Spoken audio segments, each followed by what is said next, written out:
ప్రభువైన యేసుక్రీస్తు నామములో మీ అందరికీ వందనాలు తెలియజేస్తున్నాను. మత్తయి సువార్త 6వ అధ్యాయము 33 వచనం ప్రకారము, ఆయన రాజ్యమును ఆయన నీతిని వెతుకుడి. ఆయన ఈ భూమికి నీతిమంతునిగా వచ్చాడు. ఆయన మరి నీతిమంతునిగా ఈ భూమి మీద జీవించాడు.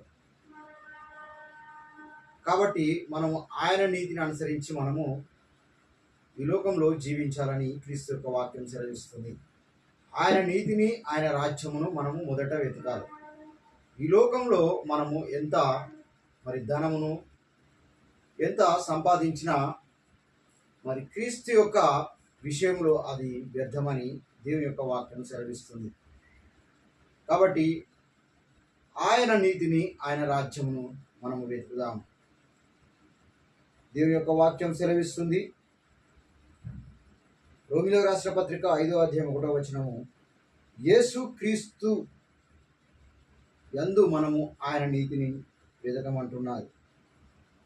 ఇంకా ఆయన ఏమంటున్నాడంటే, రోమిలకు రాసిన పత్రిక 2వ అధ్యాయం 7వ వచనంలో ఆయన మహిమను, ఆయన ఘనతను, ఆయన అక్షయతను మనము వెతకమంటున్నాడు.